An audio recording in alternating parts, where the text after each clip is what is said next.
கள்ளக்குறிச்சி மாவட்டம் சின்னசேலம் முதல் கள்ளக்குறிச்சி வரையிலான 16 கிலோமீட்டர் தொலைவு கொண்ட ரயில் பாதை திட்டத்திற்கு கடந்த 2016ஆம் ஆண்டு 161 கோடி ரூபாய் மதிப்பீட்டில் அடிக்கல் நாட்டப்பட்டு அதற்கான பணிகள் 2018ஆம் ஆண்டு முதல் துவங்கப்பட்டது.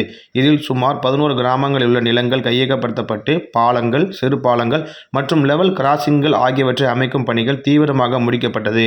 9 ஆண்டுகளுக்கு பிறகு சின்னசேலம் கள்ளக்குறிச்சி இடையேயான ரயில் பணிகள் திட்டமானது நிறையும் தருவாயில் உள்ளது.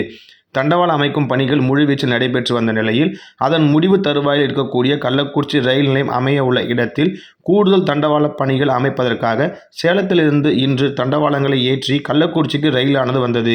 மேலும் கள்ளக்குறிச்சி ரயில் நிலையம் அமையும் இடத்தில் தண்டவாளங்கள் அமைக்கும் பணிகளுக்கான இரும்பு தண்டவாளங்கள் இறக்கி வைக்கப்படும் பணிகள் நடைபெற்றது. 9 ஆண்டுகளுக்கு பிறகு கள்ளக்குறிச்சி சின்னசேலம் இடையேயான இந்த ரயில் பாதை முதல் ரயிலாக கள்ளக்குறிச்சிக்கு வந்ததை பொதுமக்கள் பலர் ஆர்வத்துடன் பார்த்து ரசித்தனர். மேலும் இந்த ஆண்டு இறுதிக்குள் ரயில்வே பணிகள் முடிவு பெற்று விரைவில் சோதனை ரயில் ஓட்டம் நடைபெறும் என பொதுமக்கள் எதிர்பார்க்கின்றனர்.